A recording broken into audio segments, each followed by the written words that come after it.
Well, folks, I am thrilled to welcome Gautam Jain to the Seekers Forum. Gautamji is a revered teacher in the Vedanta tradition. I actually was introduced to him through his guru, Swami Parthasarathy, who's one of the great Vedanta masters and scholars living today. Many years ago, I met Parthasarathy in New York, and I'm just so happy to be speaking to his protege today. So, Gautamji, I'd like to welcome you to the Seekers Forum. Thank you. Happy to be here, Mark. Good, great to see you. So let's get right to it. Today we're going to be focusing on emotions and healing trauma. But first, I'd just like to ask you a personal question, which is, how did you get into this business of becoming a master of Vedanta? I know that your career path wasn't exactly headed in this direction. I wouldn't call it a business, Mark. It's more about trying to serve people with this knowledge.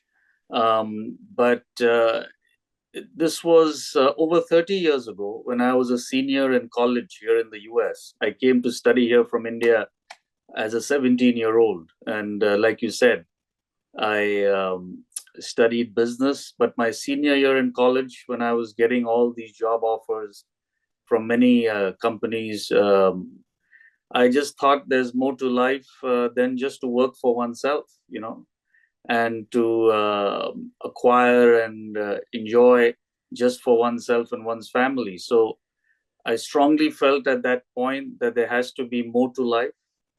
And I spoke to my guru, who you've met. My mother used to attend his lectures, so I knew of him back in India.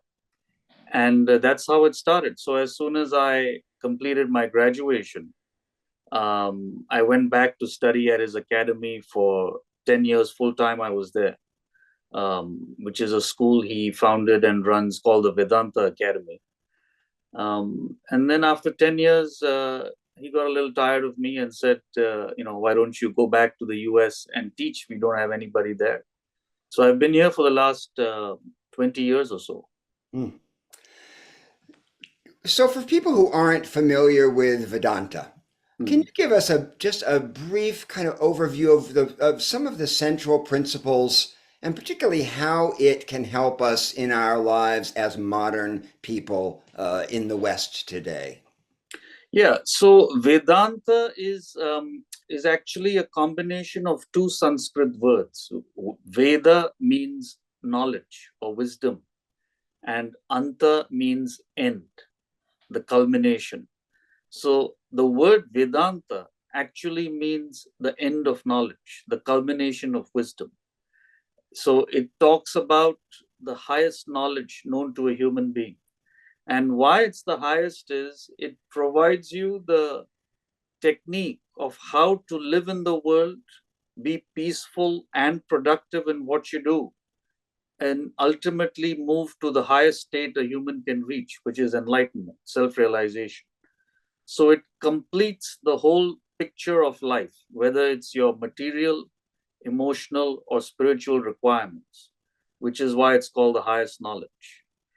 And to your second question of how it applies in the modern world, another word for this knowledge is Sanatana Dharma, which means eternal principles. So these are eternal principles of living. Doesn't matter if they were found in ancient India thousands of years ago. It's like the law of gravity. It doesn't matter who found it and when they found it. It's a living principle which applies to all human beings in all periods of time. So Vedanta is these basic human principles of life and living. Hmm. And what are some of the principles? Obviously, this is a huge question. We could talk for a year Mhm. about it. But what distinguishes Vedanta from something like Buddhism, say, or the Western dualistic traditions? What is unique about Vedanta, would you say? The unique thing about Vedanta is that it is not dependent upon a single founder like any other religion. Okay, this is the beauty because these are scientific principles. So you can't say there's a founder of Vedanta. There are a galaxy of sages and saints over thousands of years who've all attested to the same truth. So it's more of a science of living rather than a particular narrow principle that applies to a person if he believes it or not. These are eternal principles. See, for example, a very simple thing. You have a manual for your car, right? You buy a new car, you need a manual. When we bought these first flat screen TVs, we don't know how to operate them. We needed a manual. So if I ask you, where is the manual for your life? What's the answer to that? You'll say, I don't know. Like the French philosopher Sartre, he said, everything has been figured out except how to live. Right. So where is the manual for your life? What are the principles upon which you based your life? Have you learned it? So Vedanta is nothing but the principles of living. So not having this knowledge is like going into a highway and not knowing how to drive. So let's go by the result. The result of not having this knowledge, what do you see all over the world? At the individual level, you see stress, you see addiction, you see depression, divorces, and disharmony. And at the world level, what are you seeing? You're seeing terrorism, you're seeing war, corruption, and greed destroying humanity. All because the fundamental principles of living are not taught anywhere. It's not a question of India or America. These are not taught anywhere. The whole thing is gone. And does Vedanta require faith in God or faith in an absolute?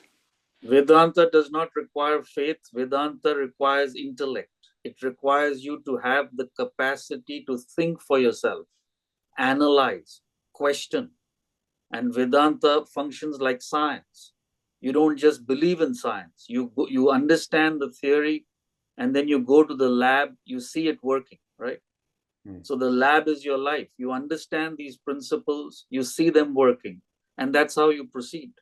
So all you need is an open mind and the ability to question. What is my purpose? Why am I here? That's all that's required. One of the things that impressed me so much in Parthasarathy was his synthesis of a Western and an Eastern way of approaching wisdom. You know, he talks about in the East, people have very little and there's a lot of peace. In the West, people tend to have more, materially speaking, and there's a lot of stress and anxiety. But in the East, there's no dynamism. You know, we have dynamism here, but we don't have peace. Do you feel like we need to move toward a kind of third position?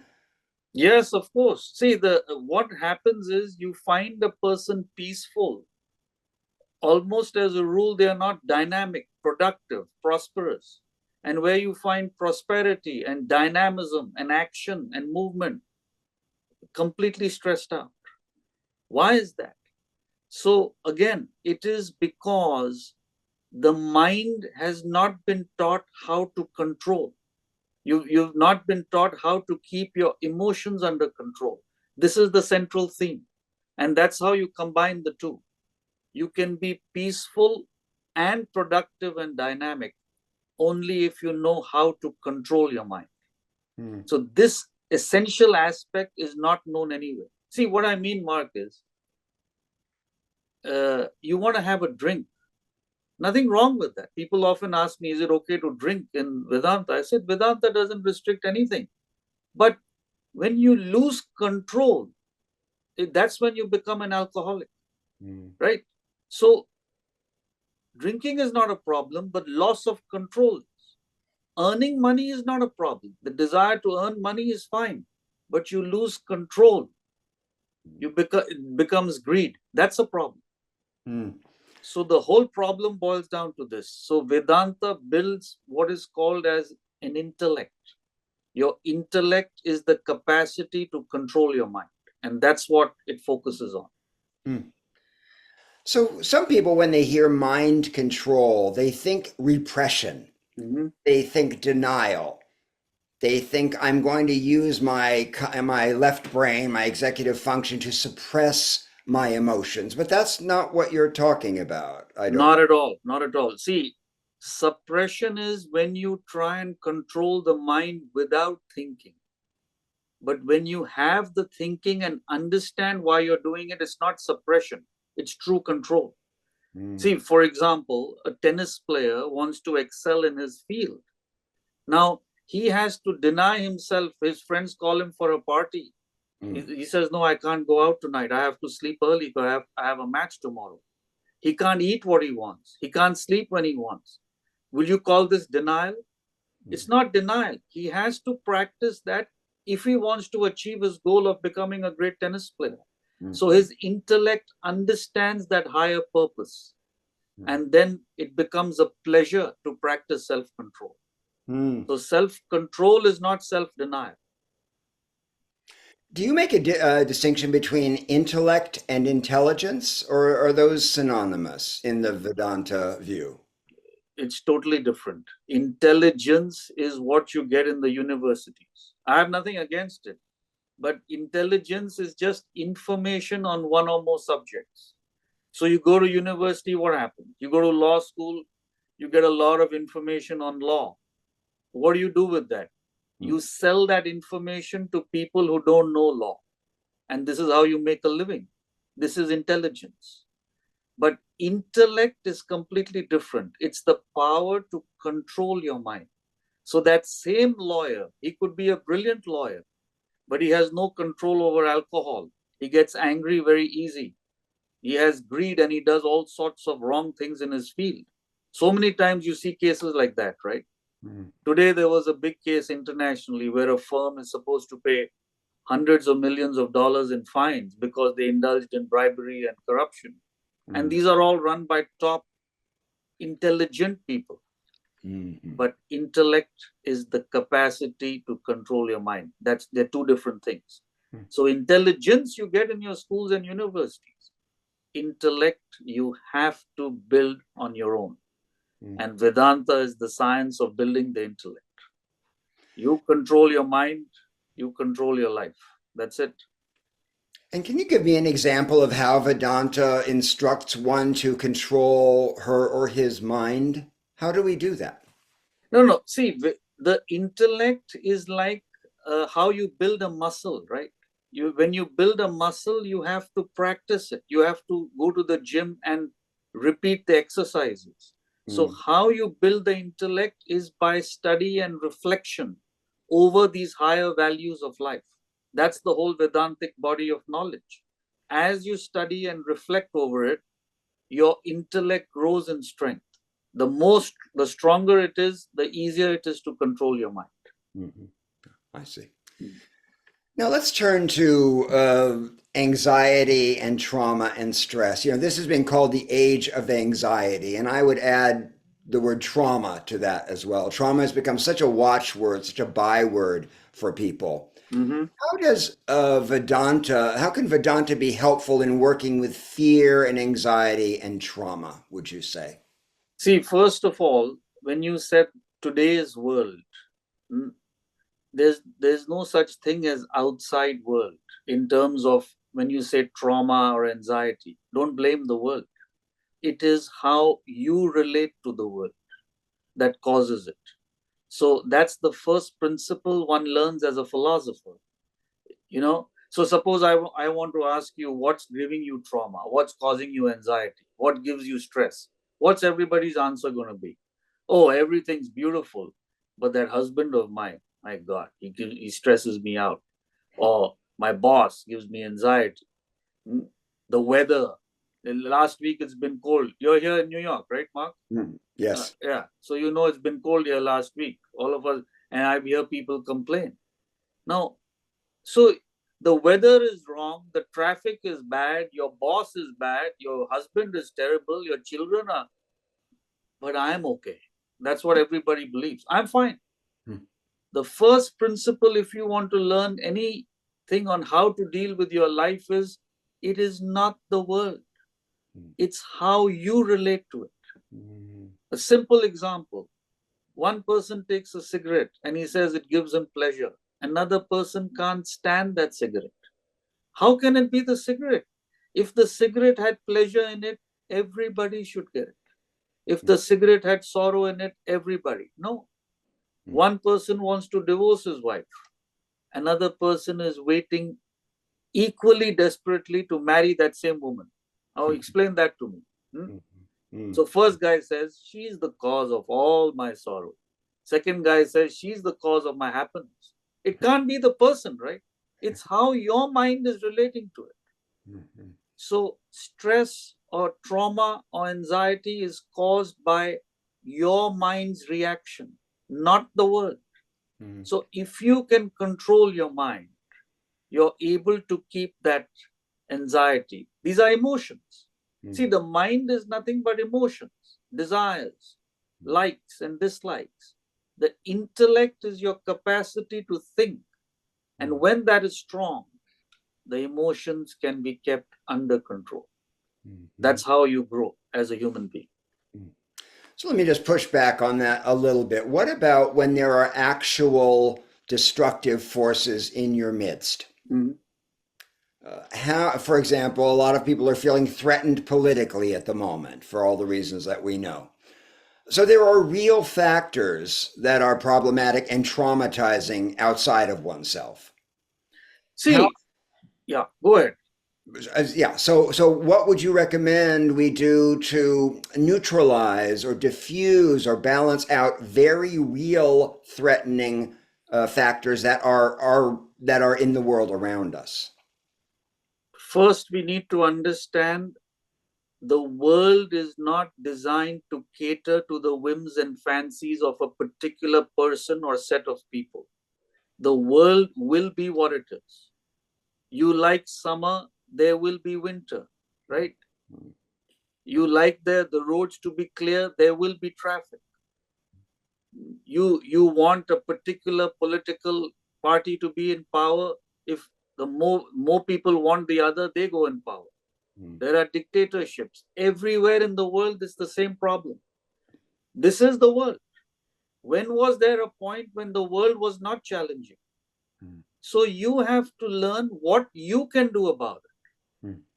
So if you can keep your mind under control, you will not be disturbed by it, and you can take the necessary steps to correct it. Do what you can to correct it. But what you can't, you must understand. This is the world. So it is your wrong expectations of the world which cause the stress. See, we live in New York, you and me in this area. I live in New Jersey, you're in New York. Now you tell me, we live in a metro area with 20 million other people, and we expect there not to be traffic. This is a real situation which people get bothered by. Now, what are you asking?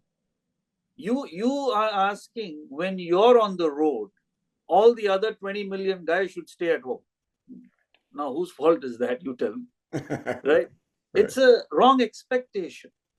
So there will be challenges outside, but what is the point of getting upset about it? Do something about it. The more upset you are, the more your mind is agitated. You won't be able to think clearly, and you won't be able to act properly. So everybody has challenges. Now, what are you doing about it? Right. Let's talk a little bit more about emotion specifically. Swami Parthasarathy said that emotion acts like medicine, which cures a disease when administered in proper dosage, but turns harmful, even fatal, when consumed in concentrated form. Can you say something about the distinction between positive and negative emotion and how Vedanta looks at emotion generally? See, there's nothing wrong with emotion per se. This is the first thing we need to understand. Like you said, everybody believes this philosophy is about self-denial. It's not. It's about how to govern your emotions. So when the emotion goes out of control is when it becomes detrimental to you. And that same emotion kept in control becomes beautiful. See, like I gave a simple example about a drink. If you can keep that desire under control, you decide how much you can drink, you enjoy it. But if you lose control, you become an alcoholic. That's the problem. Same thing even in your relationships. Love is a beautiful emotion. But when that same love degenerates into attachment, attachment is nothing but selfish love. You love the person because of what they do for you. You don't really love the person. You only love what they do for you. It's called attachment. And attachment destroys a relationship. So Vedanta says have true love, but don't get attached where you are demanding or expecting from the person. That will destroy the relationship. Right. So in themselves, emotions are not harmful. It's how we relate to them and the degree of the control that the emotions have over us. Everything is how you relate to it, Mark. Yeah. Socrates was once asked, should I get married by a young man? And Socrates said, by all means get married. If you get a good wife, you'll be happy. You get a bad one, you'll become a philosopher. So what's your problem? You win both ways, man. It's a win-win. It's a win-win. I hope you're enjoying this conversation from the Seekers Forum. If you'd like to hear the rest of this interview and learn more about our robust collection of talks, videos, and guided writing sessions, please join us at theseekersforum.com and sign up for our free 30-day trial membership. I hope to see you there. Thanks so much. Bye-bye.